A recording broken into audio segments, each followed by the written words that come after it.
Bueno, buenas tardes y bienvenidos a la cuarta charla de esta tarde que, bueno, pues va sobre la biodiversidad que podemos encontrar en los humedales y además, bueno, pues su importancia y las buenas prácticas que tendremos que llevar a cabo.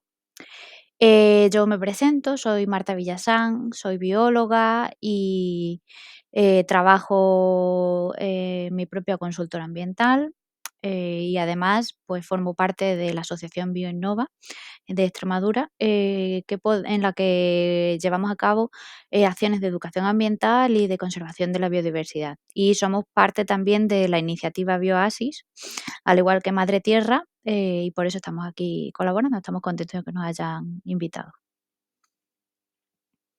Entonces empezamos por la primera parte. ¿Qué es la biodiversidad? Bueno, pues la biodiversidad no es más que la cantidad de bichos o plantas o cualquier cosa, cualquier ser vivo diferentes que hay, la cantidad de seres vivos diferentes que existen en el planeta. Es una medida de cuántos seres vivos diferentes hay, pero es que no solamente eso, sino que además hay varios tipos de biodiversidad. Our planet's diverse, thriving ecosystems may seem like permanent fixtures, but they're actually vulnerable to collapse. Jungles can become deserts, and reefs can become lifeless rocks, even without cataclysmic events like volcanoes and asteroids. What makes one ecosystem strong and another weak in the face of change? The answer, to a large extent, is biodiversity. Biodiversity is built out of three intertwined features: ecosystem diversity, species diversity, and genetic diversity. The more intertwining there is between these features, the denser and more resilient the weave becomes. Es decir, cuanto más cantidad de biodiversidad tengamos y más complejidad haya entre ellas, entre la diversidad genética, que es la diferencia entre individuos, la diversidad de especies, que es la diferencia entre diferentes especies, y la diversidad de ecosistemas, cuanta más cantidad de estos tres tipos de biodiversidad diferente haya, más protegidos estaremos contra eventos catastróficos One como pueden ser cambio climático, etcétera. Porque, bueno, la biodiversidad que tenemos es el fruto de muchos millones de años de evolución y están encajadas como un puzzle, de tal forma que cuando eliminamos una de esas especies, afectamos al resto. Es como cuando tenemos una casa que está hecha de ladrillos, se puede eliminar un número determinado de ladrillos antes de que la casa se venga abajo. Pues en este caso es igual, ¿no? Cuando se elimina una especie, 2 especies, 3 especies, bueno, a lo mejor no pasaba nada, pero ahora que llevamos una buena cantidad de especies, estamos ahora mismo en un punto en el que necesitamos cada uno de todas las arañas, mosquitos, hormigas, elefantes, hierbitas, hongos, cualquiera, cada uno de esos individuos es absolutamente necesario, porque estamos ahora mismo en un equilibrio muy inestable. Estamos en un equilibrio muy inestable porque, bueno, según el Life Planet Report de WWF del año 2020, en los bosques tropicales desde el año 70 del siglo pasado hemos perdido prácticamente toda la biodiversidad, o sea, queda muy poquito, queda un 6% de la biodiversidad de los bosques tropicales. El 94% ya ha sido eliminada de esa zona. Y en total, si tomamos el mundo, el planeta completo, hemos perdido 3/4 partes de esa biodiversidad, lo cual son números bastante alarmantes, bastante alarmantes. Por ejemplo, el 40% de todas las plantas del mundo a 2022 están amenazadas, están en peligro de extinción. Y el 35% de los anfibios también. Esta es una de las razones por las que nos hemos iniciado en este proyecto Bioasis del Sur, porque uno de los puntos de las columnas de este proyecto es la protección de los anfibios y sus hábitats. Los corales también están muy amenazados, mamíferos, reptiles, aves, peces. Dentro de las plantas, por ejemplo, hay un grupo que se llaman las cicadáceas que están muy afectadas, las coníferas también, los anfibios, uno de los 3 primeros grupos más amenazados. Pero vamos, tenemos muchas especies que dependen directa o indirectamente de los humedales, porque como ya hemos visto en las otras charlas, el 40% de todas las especies del mundo viven o se reproducen en los humedales. Pero no solamente, estos taxones que son tan llamativos, ¿no? La mayoría cuando pensamos en un animal siempre pensamos en un vertebrado. También los insectos. El 40% de los insectos ha desaparecido en los últimos 10 años. De 2009 a 2019 han desaparecido los insectos.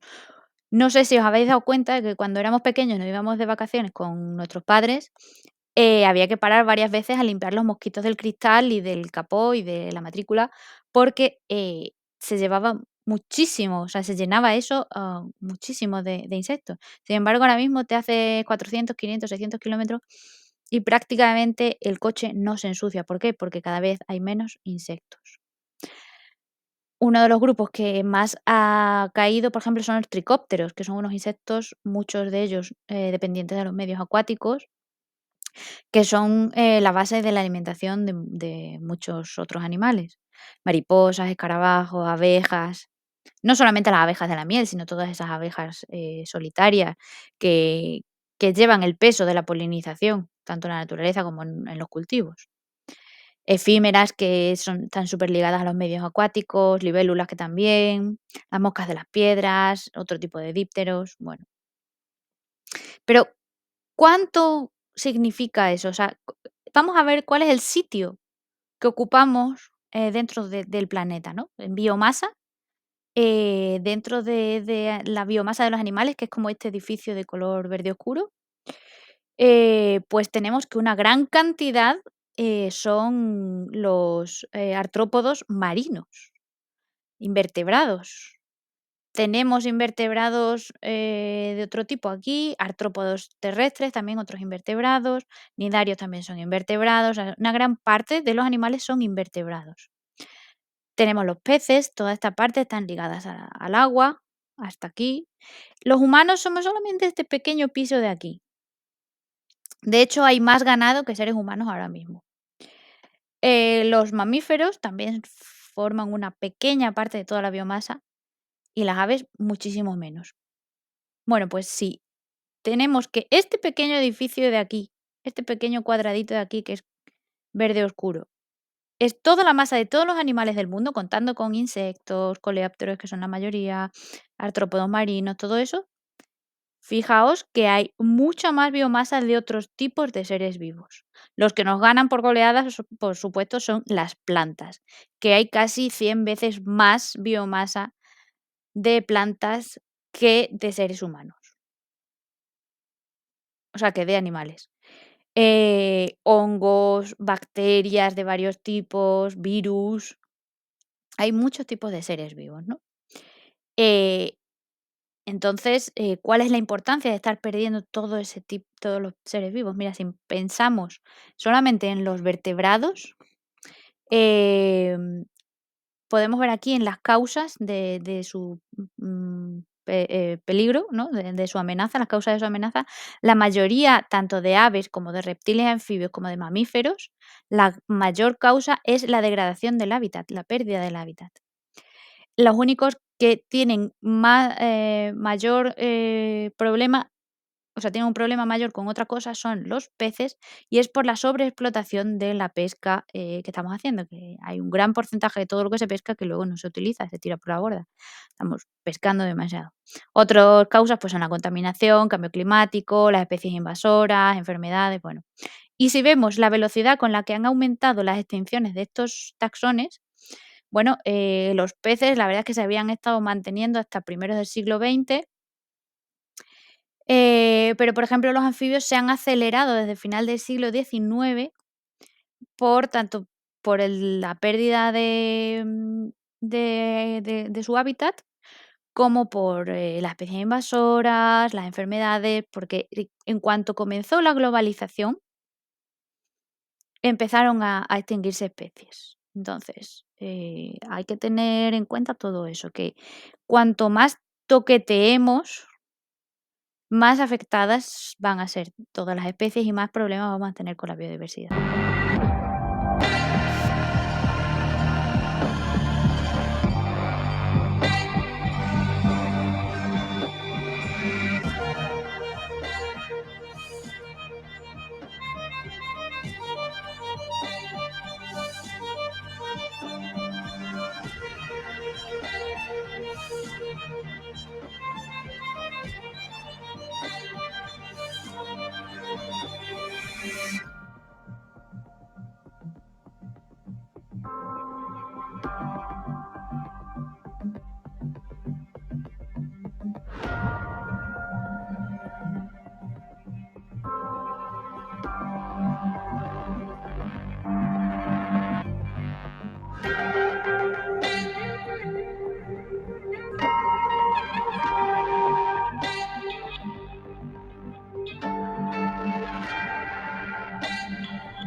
Entonces, bueno, pues ya vemos que estamos con muchos problemas de la biodiversidad. Ahora mismo tenemos una crisis de biodiversidad bastante importante. ¿Y eso cómo podemos saberlo? Pues por el registro fósil podemos saber la velocidad a la que se extinguían las especies, ¿no? En los últimos millones de años. Entonces, la velocidad media hasta que empezaron los humanos en los últimos 500 años a mover y a extenderse como si fuéramos una plaga, pues era de una especie cada 1000 años se perdía. Sin embargo, en los últimos años, en los últimos 500 años, podemos ver que la ratio ha subido 1000 veces más. Estamos perdiendo 100 especies cada 1000 años. Pero si seguimos al mismo ritmo que vamos a tener una tasa de extinción futura, y cada vez ese futuro está más cercano, 10 veces más, o sea, va a ser 10.000 veces más que la tasa media natural de extinción. Aquí podemos ver que, si no hubiera pasado nada, esta sería la tasa natural de extinción, ¿no? Sería la extinción de fondo, que se llama. Sin embargo, a partir de los siglos XVIII, XIX, cuando empezó la industrialización sobre todo y la globalización cada vez más acelerada, pues hemos estado acelerando la pérdida de los vertebrados. Y también de los insectos y de los restos invertebrados, pero como esos no se estudiaban tanto, no tenemos tantos datos. Y aquí podemos ver, por ejemplo, las especies que están amenazadas a nivel global. Si solamente nos fijamos en las partes rojas, naranjas y amarillas, que son las especies amenazadas, ¿no? Que tenemos críticamente amenazadas, amenazadas, vulnerables o casi amenazadas. Bueno, pues podemos ver que prácticamente la mitad de las especies están en peligro. En España, tenemos suerte de que tenemos un porcentaje menor. Pero bueno, aquí podemos ver por los distintos taxones cómo se reparten las amenazas. Países en los que podemos encontrar más especies amenazadas, pues son países tropicales en los que hay muchas especies también, tanto de flora como de fauna, en los que hay una deforestación masiva y hay muchos problemas ambientales. Países con una industrialización muy acelerada, como son el oeste asiático, China, India, Oceanía. También tenemos Rusia, en la que las regulaciones ambientales son bastante deficientes y bueno, y Estados Unidos también va por el mismo camino. ¿Y todo esto cómo lo sabemos? Pues existe una organización que se llama la IUCN, que es la Unión Internacional por la Conservación de la Naturaleza, que es una de las organizaciones más importantes en cuanto a conservación de la naturaleza. Y ellos todos los años van elaborando y van modificando la Red List, la lista roja, según ciertos criterios de conservación avalados por la ciencia, en los que pueden ir clasificando las especies en todos estos apartados, ¿no? Entonces hemos dicho que vulnerable, amenazado y críticamente amenazado son cuando hablamos de una especie amenazada. También está extinto en la naturaleza o totalmente extinto. Aquí vemos los porcentajes generales como lo hemos visto antes. Y bueno, estamos hablando de una sexta extinción porque, bueno, podemos ver aquí las 5 extinciones anteriores, ¿no? En las que se ha perdido entre un 70 y un 95% de las especies en total. Son extinciones que han acabado prácticamente con toda la vida del planeta y aún así la evolución ha permitido que siguiera la vida hacia adelante, ¿no? Sin embargo, ahora mismo nosotros estamos perdiendo un porcentaje todavía por determinar de una forma muchísimo más acelerada, como hemos visto, y ya podemos hablar de una sexta extinción masiva, porque la cantidad de especies que se han perdido en el pequeño tiempo que llevamos aquí, los últimos 500 años, puede ser bastante catastrófico. Sin embargo, la naturaleza siempre se abre paso.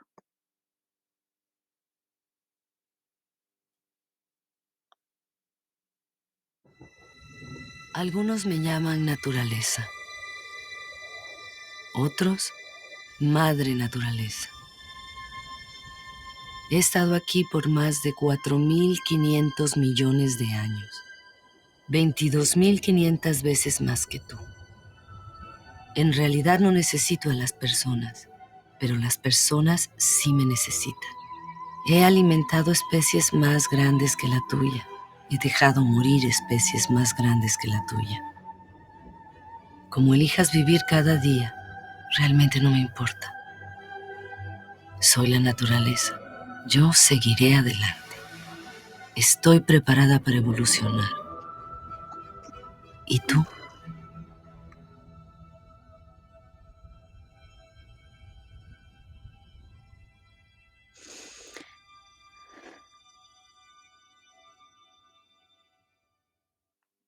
Entonces, bueno, pues vemos que aunque nosotros estamos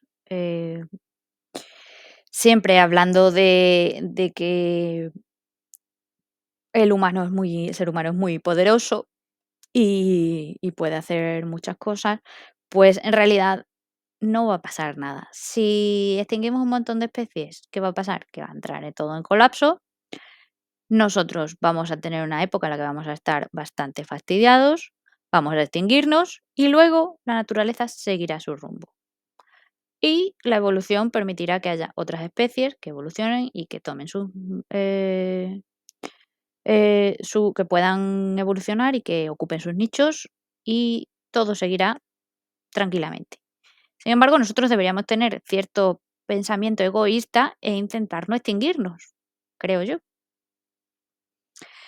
Y bueno, vamos a ver que los humedales y la biodiversidad están estrechamente enlazados.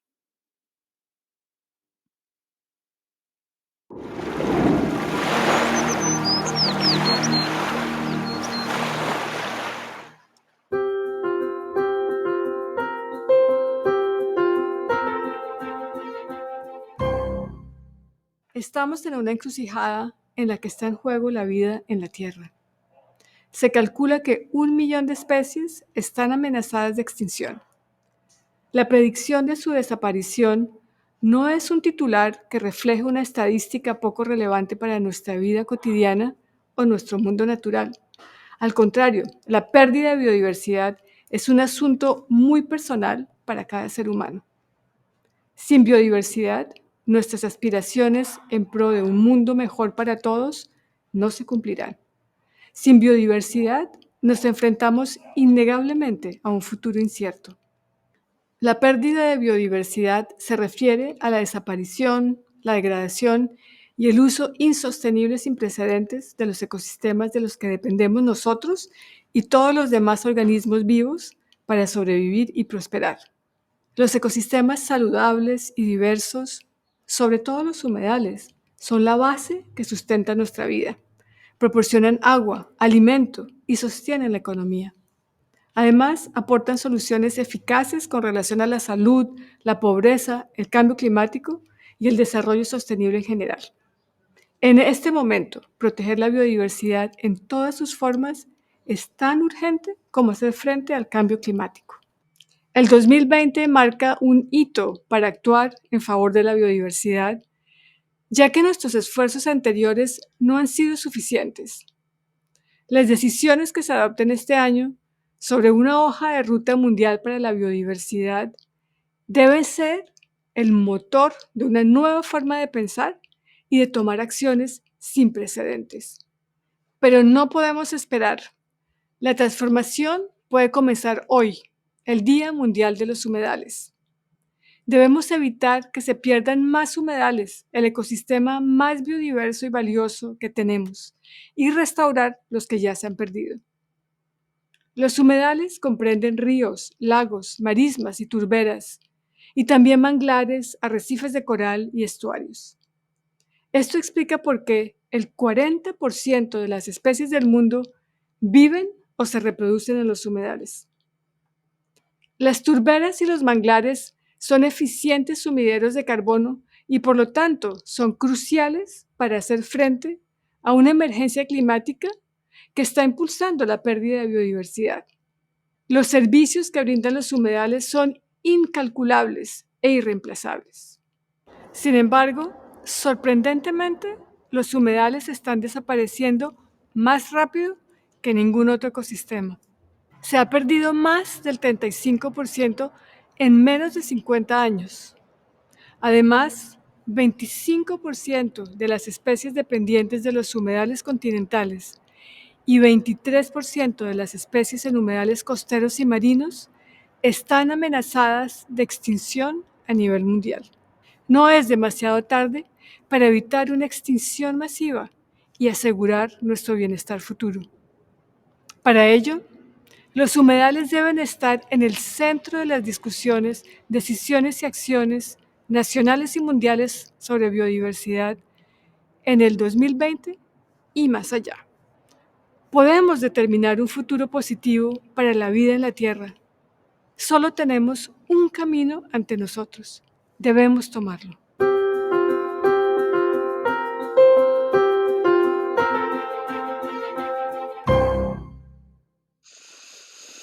Entonces ya vemos que los humedales están muy, muy relacionados con la biodiversidad. Como habéis visto en las charlas de las anteriores compañeras, bueno, pues los humedales son vitales. Son vitales porque nos ayudan a controlar las inundaciones, nos ayudan a tener una barrera contra problemas climáticos como huracanes, tormentas, eh, también mantienen sanos los sistemas cercanos porque van infiltrando ese agua que es necesaria, ¿no? Es un refugio para muchos animales, sobre todo porque hacen efecto guardería. Filtran el agua y la ayudan a que se quede en el suelo, dentro del suelo y recargan los acuíferos. Además son un filtro impresionante contra los contaminantes, es algo que deberíamos y además fijan CO2, como ha dicho Elena, es una de las mayores herramientas para fijar CO2 que tenemos y sin embargo están muy amenazadas. Un humedal sano absorbe 6 veces más carbono que un bosque. Sin embargo, un humedal que no está sano emite CO2. Por lo tanto, es vital, vital que conservemos los humedales. En España tenemos que desde primeros del siglo XX ha desaparecido más del 64% de los humedales. Aún así, tenemos bastantes humedales. Somos uno de los 3 países con mayor número de sitios Ramsar, por ejemplo, que son, tan reconocidos por un convenio internacional. Y podemos ver, sabemos que los humedales y su biodiversidad son importantes para el clima, por la fijación de CO2, para el agua limpia, porque la filtran y la mantienen y la hacen que se quede en el suelo, para el empleo de muchos millones de personas, más de 1.000 millones de personas dependen directamente de los humedales para su sustento y además para la economía. Los humedales aportan muchos servicios ecosistémicos que nos costarían muchísimo dinero si tuviéramos que hacerlos nosotros. Por lo tanto, un humedal, para que esté sano y pueda tener todos estos servicios ecosistémicos y aportar todos estos beneficios, tiene que estar sano. Para estar sano, tiene que tener biodiversidad.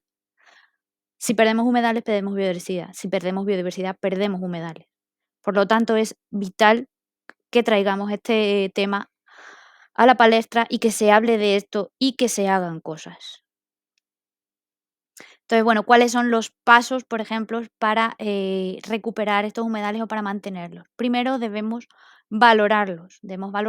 conocerlos para saber qué es lo que hay, cómo están. Luego deberíamos gestionarlos de una forma responsable, los que están bien, protegerlos y los que no están bien, restaurarlos. Que ese es el tercer paso, restaurar los humedales.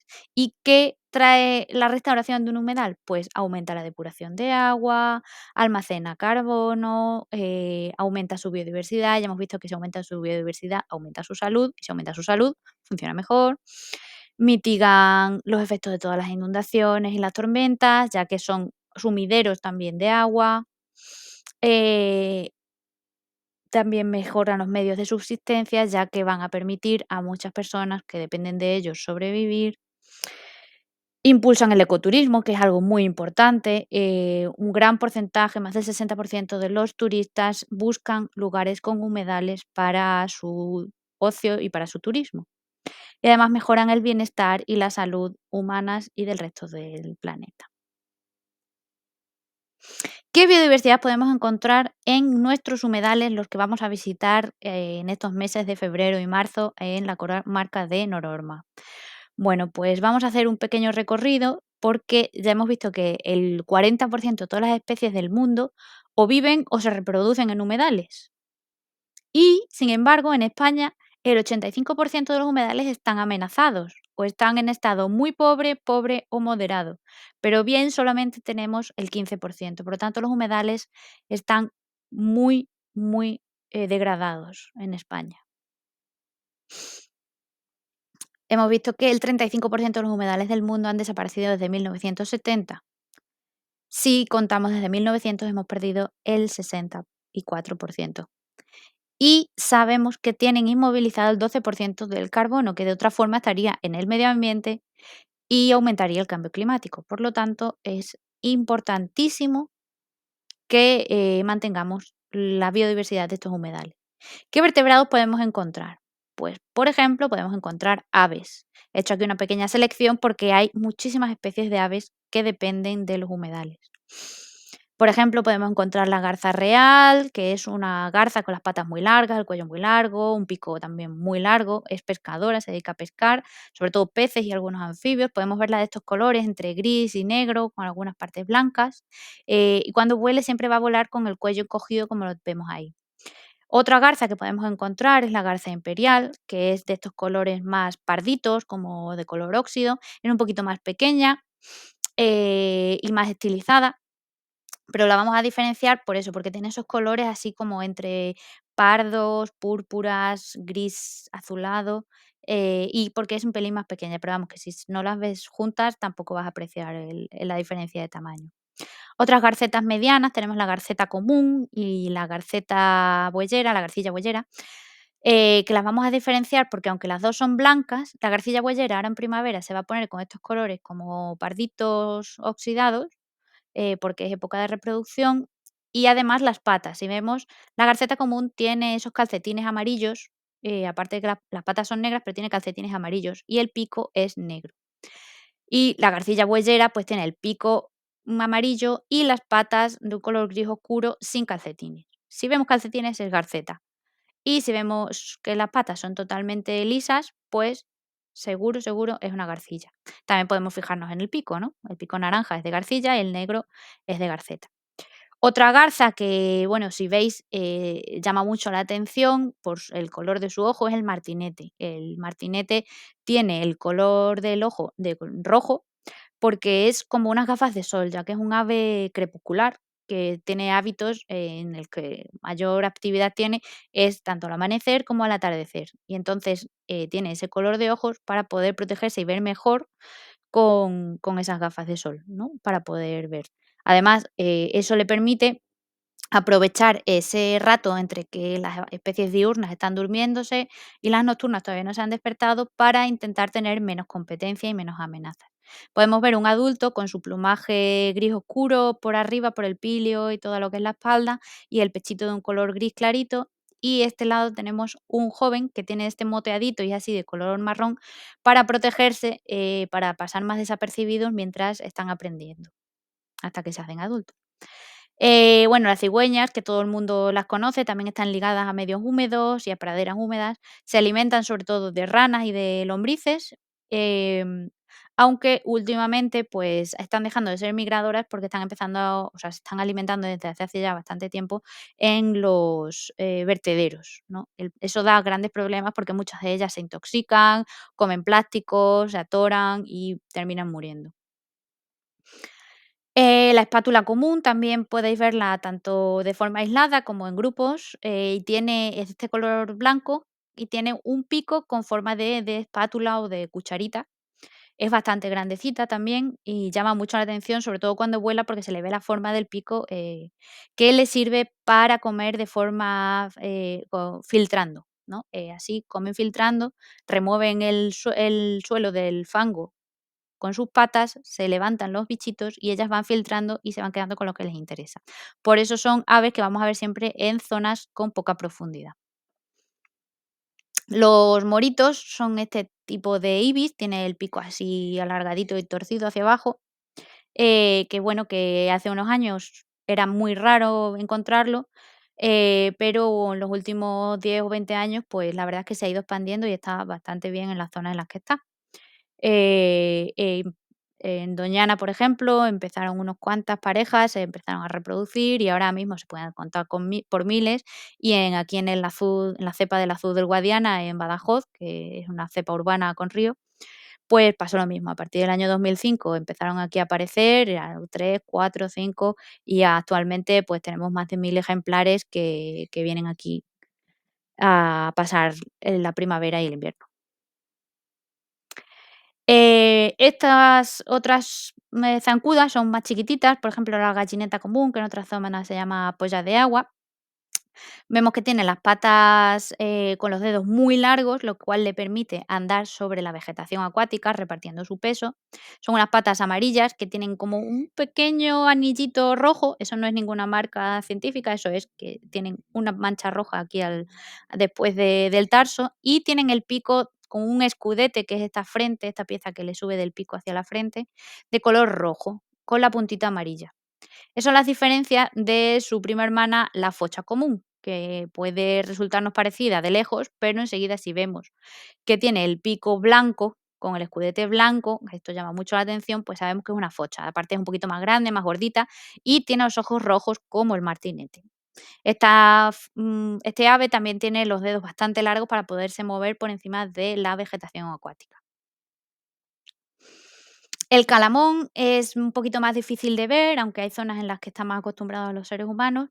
Este es vegetariano, se dedica a buscar los brotes frescos de las cañas y de los carrizos. Y también tiene, como veis, unas patas muy largas de color rojo, con los dedos largos para poderse mover por la vegetación y un pico con un escudete de color rojo. Y tiene ese color azul llamativo que además brilla con el sol, es bastante iridiscente, y el culillo de color blanco. Los zampullines, que son un tipo de patos, buceadores, como veis, es chiquitito, redondito, y ahora en primavera se pone con los mofletitos de color rojo y le salen las comisuras unas marquitas blancas. Así que de lejos con los prismáticos, seguramente si veis un pato con comisuras blancas, chiquitito y redondito, con el pico cortito, pues vais a saber que es un zampullín común. Es un ave buceadora y sabemos, o sea, y vamos a saberlo porque cuando nos acerquemos para huir va a bucear, no va a salir volando. Otro pato buceador es el somormujo lavanco. Como veis, tiene el pico largo porque es un ave pescadora. También tiene los ojos rojos por su actividad crepuscular y le sale, sobre todo ahora en época de reproducción, se le ponen estos mofletitos, estos cachetitos rojos muy llamativos. Otro ave que podemos encontrar por prácticamente por toda la península, es el cormorán, que es un ave que ha sacrificado, una parte de su cuerpo para poder bucear. Estas aves se colocan así para secarse porque no son impermeables como el resto de las aves. La mayoría de las aves tienen una glándula que se llama glándula oropigial, que secreta una grasa que las hace impermeables. Cuando las vemos arreglándose las plumas, normalmente es que las están peinando y están repartiéndose esa especie de crema hidratante que les hace que sean impermeables para no perder mucho calor. Sin embargo, ellos para poder flotar menos y gastar menos energía en el buceo, la evolución les ha llevado por el camino de perder esa parte de su cuerpo y mojarse. Por lo tanto, pueden aguantar más tiempo debajo del agua pescando y tienen más oportunidades porque les gastan menos energía. Tiene la contraparte que luego tienen que salir y secarse antes de poder seguir volando, porque un ave mojada no puede volar. Patos nadadores, a diferencia de del zampullín y del salmormujo, si veis, aquí hay más pato fuera del agua, porque flota más. Estos son patos voladores, ¿no? Los ánades son todos patos voladores y cuando nos acerquemos van a salir volando para huir. El ánade azulón o ánade real vamos a encontrarlo ahora con la cabeza de color verde y el pico amarillo. Pero esta cabeza de color verde, como es muy iridiscente, dependiendo de cómo le dé la luz, podemos verla verde, morada, azul, negra, de distintos colores según la incidencia de la luz, la hora, porque tiene unas plumas que son pues como la de las urracas o las del morito que hemos visto antes, ¿no? Que reflejan la luz de distintos colores. Aquí vemos el pato cuchara, que tiene también un pico ancho y muy llamativo. Esta es la hembra y este es el macho. También tiene la cabeza verde, pero la diferencia con el ánade real es que tiene el pechito blanco y esta parte trasera de un color más rojizo. La cerceta es un pato más chiquitito que lleva esta especie de antifaz verde y la cabeza marrón y así de estos colores punteaditos. Es más chiquitito, pero también es un pato que flota mucho, ¿no? Es como un pato o nadador, porque va a salir volando, y la mayoría del tiempo la pasan nadando, y pescan nadando. El pato colorado también nos va a llamar la atención por esta cabeza entre naranja y rojiza, un pico muy rojo, en primavera se le pone más rojo todavía. Vemos el ojo rojo característico de las aves que tienen más actividad durante el crepúsculo.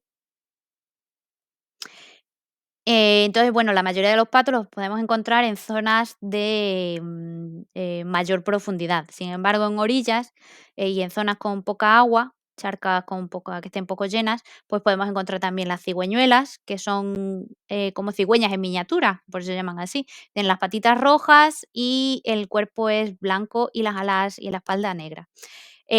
Pueden tener la cabecita blanca ahora en primavera, o sea, en final del invierno o en primavera que van a empezar a mudarla y van a tener la cabeza negra en época de reproducción. Cuanto más cerca de la época de reproducción, más negra va a ser esa cabeza.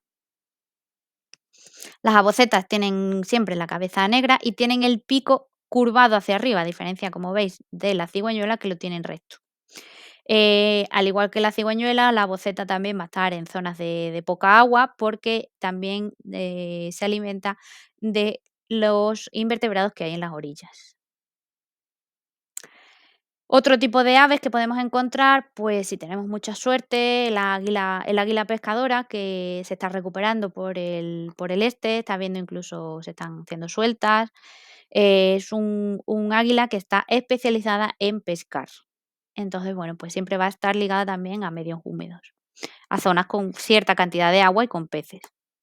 O el aguilucho lagunero, que también está ligado a medios húmedos, que podemos ver aquí al macho, que es entre marrón, gris, y las puntas de las alas negras, o la hembra, que va a ser de color marrón chocolate, y siempre vamos a ver la cabeza de color vainilla y probablemente manchas aquí encima de los hombros también de color vainilla. Es como un helado de chocolate y vainilla. El martín pescador, que también es un ave muy característica, la mayoría de las veces lo vamos a oír porque es difícil de verlo posado, es un ave muy nerviosa, que se posa sobre una rama, sobre el agua, una rama que esté sobre el agua, así que si queremos verlo tenemos que buscar ramas que caigan sobre el agua para observar el agua. Y donde cuando pase por debajo de él un pez, pues va a ir a por él y lo va a pescar. Tanto peces como también algunas larvas o algunos invertebrados. pero sobre todo peces. Podemos ver la diferencia entre el macho, que tiene el pico completamente negro, tanto la parte de arriba como la parte de abajo, y la hembra, que la parte de abajo la tiene más anaranjada, rosada. Las lavanderas las vamos a encontrar sobre todo en orillas y en zonas de pasto. Son insectívoras y son unas aves muy territoriales que siempre van a estar patrullando su zona y como se meta otra lavandera, pues la van a echar. Tanto la lavandera blanca como la lavandera cascadeña, que está también ligada al medio acuático. De hecho, ella creo que es un poquito más acuática, la cascadeña, que la blanca. Y a diferencia de la blanca, que es blanca y negra, pues vemos a la lavandera cascadeña que tiene el pechito de color amarillento y por arriba algunos tonos oliváceos o grises. Además de las aves, pues otros de los seres vivos fáciles de encontrar en los humedales son los anfibios. Eh, Vamos a ver prácticamente todas las especies que es posible que encontréis, aunque sería una gran suerte que las encontrarais todas. No creo que haya ningún sitio donde estén todas juntas, pero esperemos que por lo menos podáis encontrar una buena cantidad. La salamandra longirostris, que es la salamandra bética, es una subespecie considerada por unos o una especie separada del resto de salamandras de la península, porque es una salamandra que solamente se encuentra entre Cádiz, Málaga y Granada. Entonces es una salamandra grandota, es un urodelo que quiere decir un anfibio con cola, que es terrestre, aunque necesita poner sus larvas en el agua. Es ovovivípara, sus huevos eclosionan dentro de ella y tiene que encontrar un sitio con agua donde dejar a sus larvas. Las larvas las vamos a reconocer porque tienen las inserciones de las patas blancas, tienen como los ovaquillos blancos, pero tanto en las patas de delante como en las patas de atrás. Muy fácil de reconocerlas porque vamos a ver esos puntitos blancos en los ovaquillos y además a la larva le salen como unos pelitos, que son sus branquias, que son externas, de la cabeza, como si fuera un ajolote, que seguro que conocéis el ajolote. Otro urodelo, otro anfibio con cola que podemos encontrar, que es uno de los más resistentes, es el gallipato. El gallipato tiene, bueno, es bastante acuático, siempre lo vamos a encontrar dentro de las charcas, aunque a veces los juveniles salen pues para dispersar o para encontrar otro sitio donde encontrar más oportunidades. Tiene una cosa muy característica que son estos puntitos de color naranja que tiene aquí en el dorso, en los laterales, que son las puntas de sus costillas. Entonces, si es un método de defensa, si se siente amenazado, va a sacar por ahí las costillas, atravesando su piel, además con una sustancia que tiene mal sabor y que es irritante, porque así si es, por ejemplo, un zorro o un perro o algún depredador que intenta comérselo, se va a pinchar y le va a saber mal. Entonces lo va a soltar. A él no le causa gran problema porque los urodelos, los anfibios en general, tienen gran capacidad de regeneración, pero no es bueno hacerlo adrede, molestarlo adrede, porque lo que estamos haciendo es un gasto de energía y que a lo mejor va a necesitar más adelante para poderse defender. Otro urodelo que podemos encontrar es el tritón pigmeo, que es un tritón más chiquitito. La salamandra puede tener como una cuarta más o menos, como una mano. El gallipato puede incluso llegar a los 30 centímetros, pero los tritones pigmeos son unos 8 o 10 centímetros, son más chiquititos. De ahí viene el nombre pigmeo, aunque no son los más pequeños de la península. La hembra la vamos a distinguir porque tiene una raya naranja bastante patente en la espalda y el macho en época de reproducción le crece una cresta que va desde la cabeza hasta la punta de la cola. Y vamos a ver esta banda blanca también en el lateral de la cola. Estos son más acuáticos también, suelen estar dentro de las charcas, aunque también pueden dispersar en días húmedos. Los galápagos leprosos son uno de los reptiles que podemos encontrar. Podemos verlos muchas veces agrupados, ¿no? Los galápagos, la diferencia entre galápago y tortuga es que los galápagos son más achatados y más hidrodinámicos para meterse por el agua. Las tortugas son terrestres y tienen una forma más redonda, más redondita. El galápago leproso se llama así porque su método de defensa es orinarse soltando un olor muy asqueroso y lo cual le ha hecho ganarse ese apodo de leproso. Una especie que podemos encontrar junto con los leprosos son los galápagos de Florida, que son, especies invasoras. Los galápagos de Florida son invasores, tienen una característica que es que son más fuertes, más grandes, más voraces, por lo tanto comen más, les roban la comida a los galápagos leprosos, como podéis ver aquí están los 2 juntos.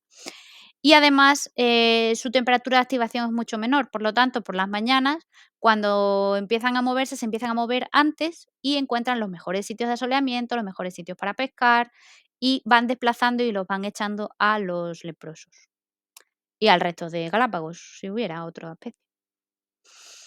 Volviendo a los anfibios, pues tenemos a la rana común, que podemos verla tanto de color verde como de color pardo, pero va a tener una raya verde clarito en la espalda. Y vamos a ver el tímpano, que los anfibios no tienen orejas, pero sí tienen tímpano, es este circulito de aquí, tan gordo, el tímpano que va a ser muy llamativo. Y vamos a ver estas manchitas también más o menos simétricas. Las ranas son muy acuáticas, es difícil verlas fuera del agua, pero los sapos de espuelas, por ejemplo, son sapos que sí, que son más o menos acuáticos, pero también lo que utilizan es esa uña que veis aquí, es una uña córnea que tienen en las patas de atrás para enterrarse y pasar la época desfavorable enterrados en la tierra.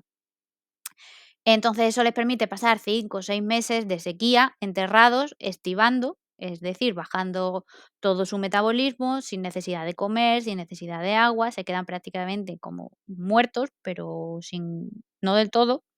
Y en cuanto vuelve a llover, pues salen otra vez y para alimentarse, recuperar fuerzas y reproducirse. ¿Qué pasa con el cambio climático? Pues que con el cambio climático vamos a tener cada vez periodos más secos y más largos los periodos secos. Por lo tanto, llegará un punto y está llegando, ya te encuentras por el campo, hay veces que te encuentras sapos que se han quedado momificados porque ya han muerto y se han quedado secos porque no han tenido suficientes reservas para pasar esa época seca tan larga. El sapo después las vamos a encontrarlo con este fondo de color amarillo crema y estas manchas marrón oscuro, así como muy aleatorias, nada de simétricas.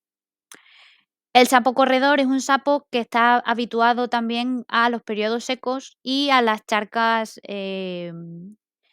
temporales, porque, de hecho, tiene unas larvas que se desarrollan muy rápido, lo que les permite utilizar sitios de reproducción que nadie más va a utilizar, como pueden ser, charcos, cunetas o incluso los baches de los coches en los caminos. ¿Por qué? Porque esos charcos que duran poco, no los usa prácticamente nadie, precisamente porque duran poco, entonces tienen poca competencia y pocas amenazas. Las puestas las vamos a encontrar así, que son estos cordones con los huevos puestos de a 2, pero no paralelos, sino uno delante del otro, así como a 3 bolillos. El macho puede ser así verde liso, que no se le distingan mucho las manchas, o también así con esta coloración, pero no nos podemos guiar mucho por la coloración del sapo, porque incluso hay veces que las hembras, que las veis así más marrones, pueden tener manchas verdes. Entonces podemos diferenciarlos por el color de la garganta, que los machos la tienen de color violácea, marroncita, y las hembras la tienen blanca. Un sapo más grande que tenemos y que aunque se llame común, ya es bastante poco común, es el sapo espinoso, el sapo común, que puede tener un buen tamaño. Como veis, este tiene la pupila horizontal, a diferencia del sapo de espuelas que tiene la pupila vertical.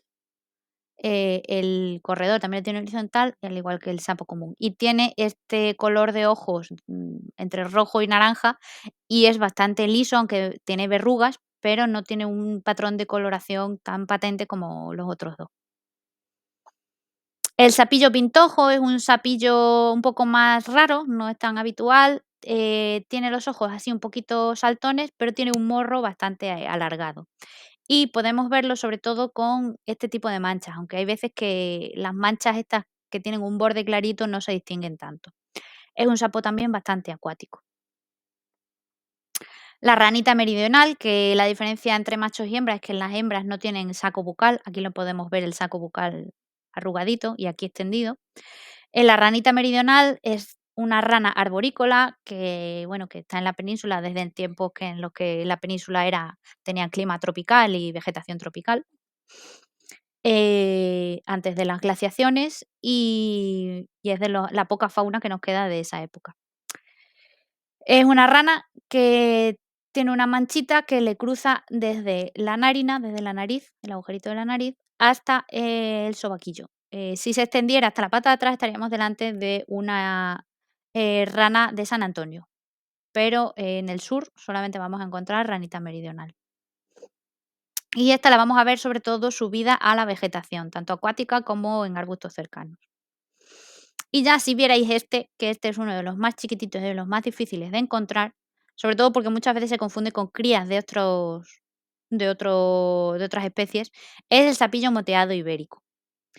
Es un sapito que tiene de 3 a 4 centímetros, es una cosa chiquitita el adulto, y podemos verlo, con estos deditos separados, no tiene los dedos palmeados, como pueden ser las ranas, y tiene este fondo o gris o marroncito, pero tiene granitos, verruguitas, que son lo que le dan el nombre de moteado, unas verruguitas de color musgo, de color así un verde muy llamativo. Y ya os digo que cuando lo veáis, si estáis acostumbrados a ver otras especies, veréis este y diréis: "Esto es otra cosa". Pasaremos a los invertebrados, que son la base de la cadena trófica, ¿no? En los humedales, o también pueden ser, depredadores. Las libélulas, sobre todo la libélula emperador, que es la libélula más grande de Europa, que puede llegar a tener 10-12 centímetros. Vemos aquí el macho de color azul y la hembra que es un poquito más verdosa. Son unas libélulas muy, muy grandes. Y las libélulas, además, es que esta libélula tiene una tasa de depredación del 97%. Eso significa que de cada 100 intentos de comer, 97 lo consigue. ¿Eso es mucho, es poco? Bueno, pues si comparamos, por ejemplo, con los felinos, que cuando pensamos en depredadores, pues pensamos, yo qué sé, en leones o en ese tipo de, o en leopardos, pues tienen una tasa de un 30, un 20%. El felino que más mortífero es, le llaman el felino más mortífero, es el gato de patas negras, que es de Sudáfrica, tiene un 50% de tasa de acierto. Es decir, que de cada 2 intentos, uno lo consigue. Sin embargo, la libélula emperador prácticamente todas las veces consigue su alimento. ¿Y de qué se alimentan? Pues de mosquitos, de polillas, de efímeras, de otros invertebrados. Y los caza al vuelo. De hecho, tiene un diseño tan exitoso que, aparte de que tiene ese éxito, pues que no ha cambiado nada desde el Ordovícico, desde que evolucionó y tomó esa forma.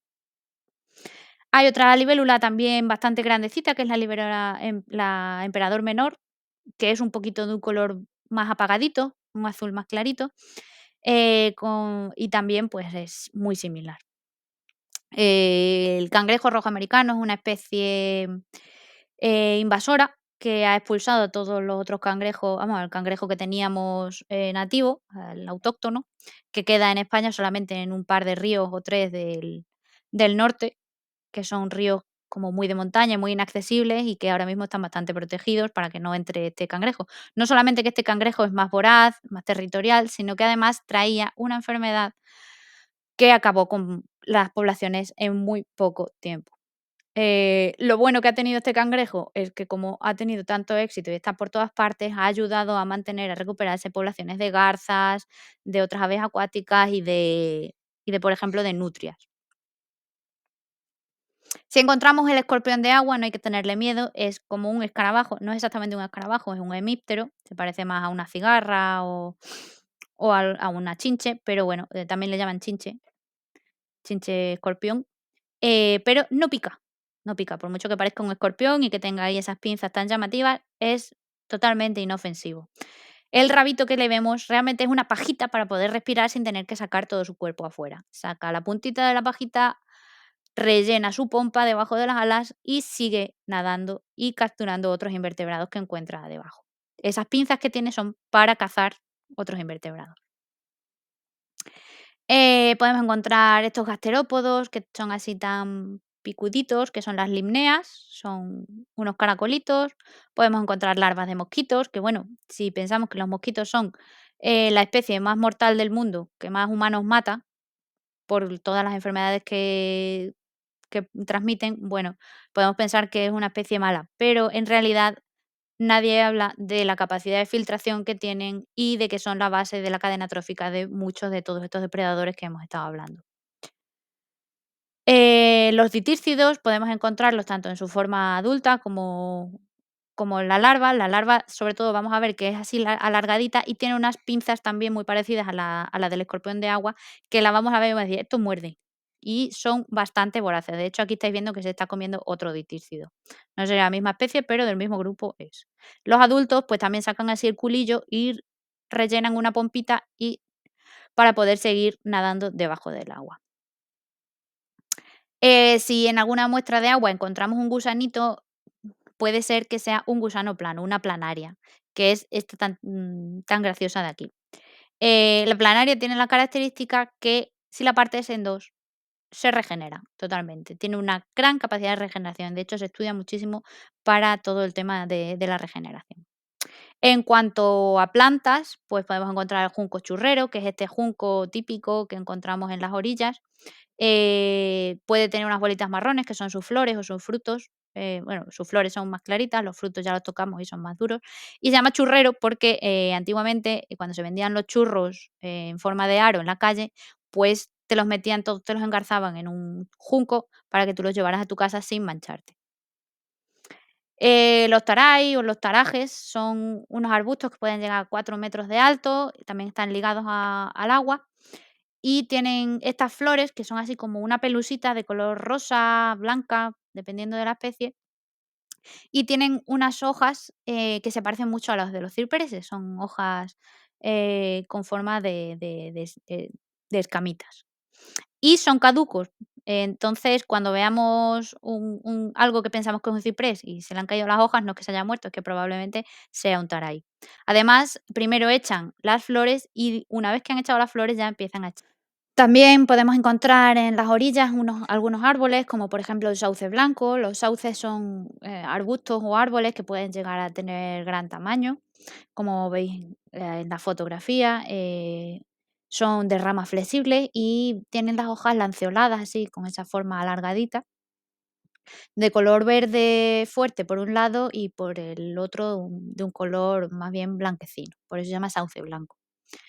El sauce es de la familia de los Salix, y de la mayoría de las salicáceas se trae el ácido acetil salicílico, el ácido salicílico en realidad, que cuando se transforma en farmacia, pues se convierte en ácido acetil salicílico, dando lugar a la famosa aspirina, que es un antiinflamatorio derivado de los sauces.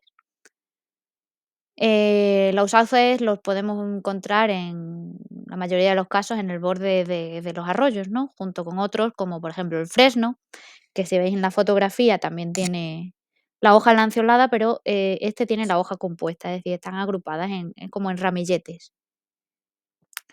Los fresnos también suelen crecer muy cerca del agua, y, soportan las raíces encharcadas, al igual que los sauces o que los álamos blancos. Los álamos blancos se llaman así también por que una parte de sus hojas, por un lado son blancas y el otro lado es verde. Entonces, dependiendo de cómo le dé el aire, pues podemos verles más verdes o más blancos. Los ranúnculos son unas herbáceas que crecen dentro del agua, es una planta acuática, es decir, sin agua no hay ranúnculos, y forman estas pequeñas alfombritas que sirven también de guardería pues, a las larvas de los anfibios, a las larvas de los insectos, a algunos anfibios adultos también, y ahí también pues, pueden encontrar alimento algunas aves acuáticas, ¿no? Como hemos visto antes, las que se desplazan por encima de la vegetación acuática. Y vamos a encontrarlos, estas florecitas, sobre todo en primavera. Indican que el agua está bastante limpia, o más bien ellos limpian bastante el agua, aunque no soportan mucho la contaminación. Una especie invasora que podemos encontrar es la caña invasora, que bueno, pues esta sí que crece casi por cualquier sitio en el que haya un poco de agua y crece de una forma muy salvaje, con mucha fuerza, ya que tiene unas raíces en las que acumula muchísima energía, por lo tanto es muy difícil de erradicar. Pero bueno, es importante también tener localizadas las poblaciones de caña y, si se puede, pues intentar erradicarlas. Hablar de la caña daría para un seminario entero, entonces no me voy a extender más, solamente que sepáis que es una especie que no debería estar allí. Otra especie invasora que podemos encontrar en las zonas acuáticas, en las zonas húmedas, es el helecho de agua, que aunque veis que la plantita tiene el tamaño de una uña, esa es la planta completa. Tiene esas hojitas y unas raicillas hacia abajo, que son como unos pelitos, y ya está. Parece una cosa que es inofensiva, sin embargo, es una de las especies invasoras más amenazantes, que más pone en jaque a la flora y a la fauna en España y en muchas partes del mundo. Se trata de un helecho de agua que puede hacer alfombras de hasta 20 centímetros de profundidad. O sea, significa que hace una capa de 20 centímetros flotante en el cuerpo de agua. Eso tapa toda la luz que pudiera entrar hacia el fondo, impidiendo que el resto de plantas acuáticas y seres sumergidos que hacen la fotosíntesis, como pueden ser las cianobacterias o otro tipo de algas, impide que hagan la fotosíntesis. Por lo tanto, esas especies se mueren dejando de producir oxígeno y además consumiendo el poco que ya hubiera en la descomposición de su materia orgánica. Eso conlleva a la anoxia de ese agua, y otros seres vivos, como pueden ser larvas de insectos, de anfibios o peces, también mueren asfixiados por la falta de oxígeno.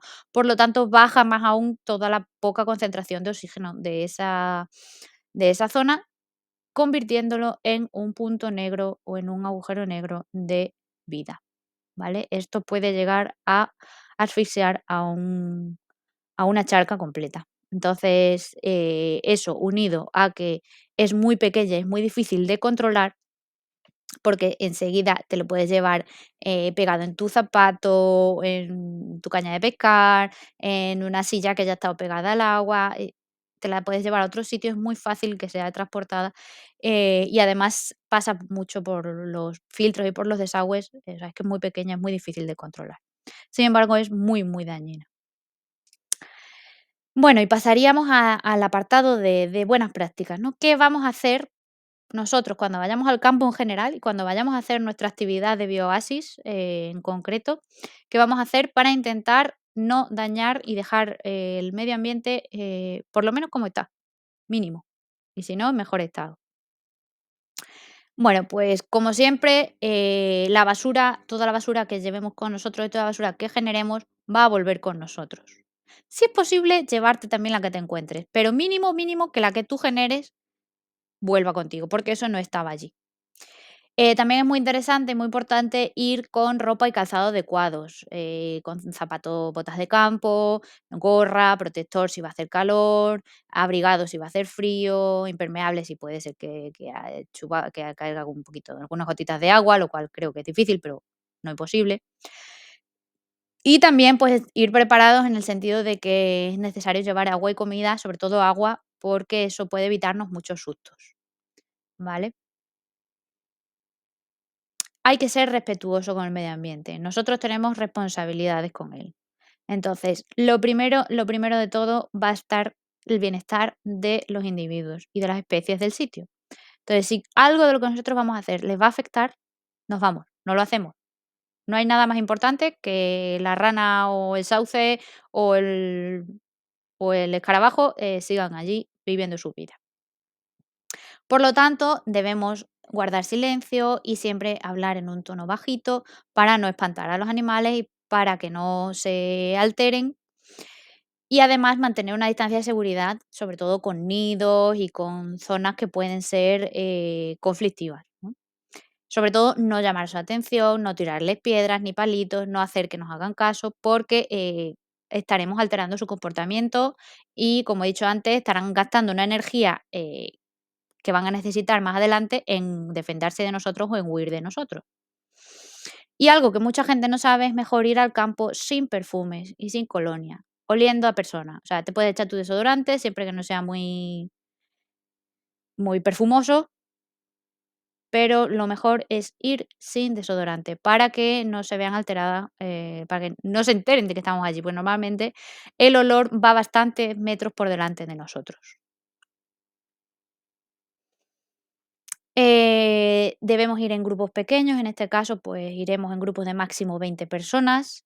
Solamente estará autorizado a meterse en el agua el monitor, ninguno de los participantes voluntarios van a entrar en el agua, pero sí que vais a dar vueltas por allí, vais a buscar la fauna, la flora, vais a hacer un inventario y también pues tenéis que hacer el análisis de agua, ¿no? Entonces, estos grupos siempre van a ser pequeñitos, de hecho el grupo de 20 pues se va a dividir en varios grupos pequeñitos seguramente, y tenemos que ser todos que cumplir con las normas, ¿no? También no tirar basura antes, ya lo he dicho, todo lo que llevemos se vuelve, pero es que lo vuelvo a repetir porque es muy importante, también cuenta la basura orgánica. Ni siquiera la basura orgánica, la cáscara del plátano, de una mandarina debe caer al suelo, porque eso ya está alterando el hábitat, eso no tenía que estar allí.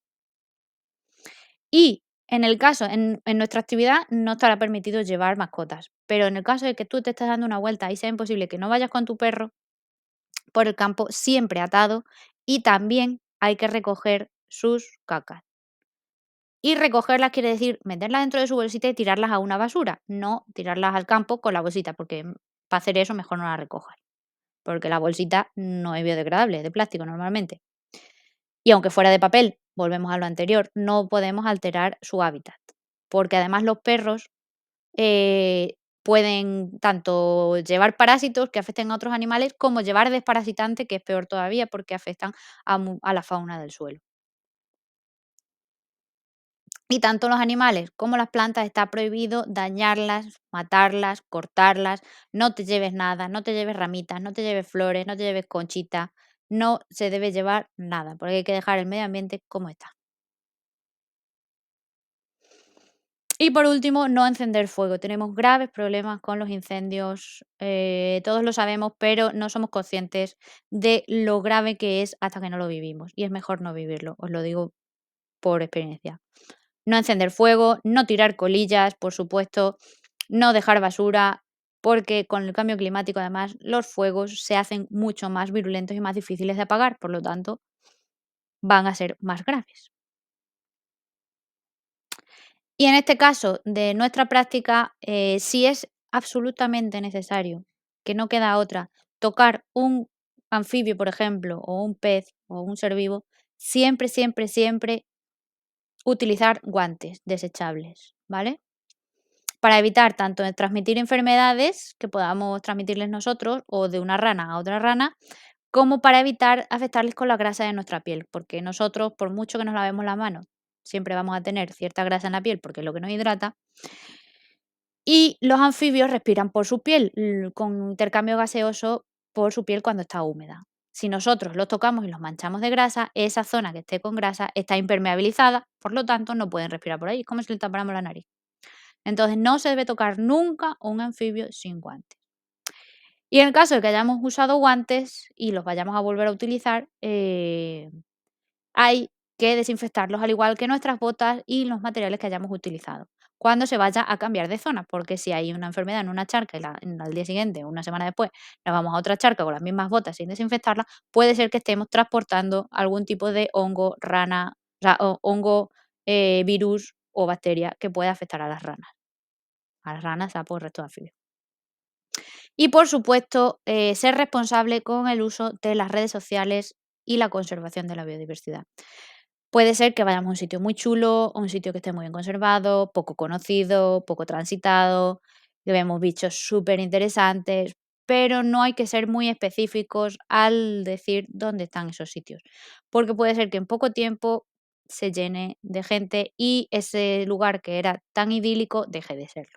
Entonces tenemos que tener cuidado con lo que compartimos y cómo lo compartimos. Y por último, bueno, pues daros las gracias por haberme acompañado hasta aquí y espero que os lo paséis muy, muy bien en la práctica de Bioasis Nororma en los próximos 2 meses. Un saludo y nos vemos.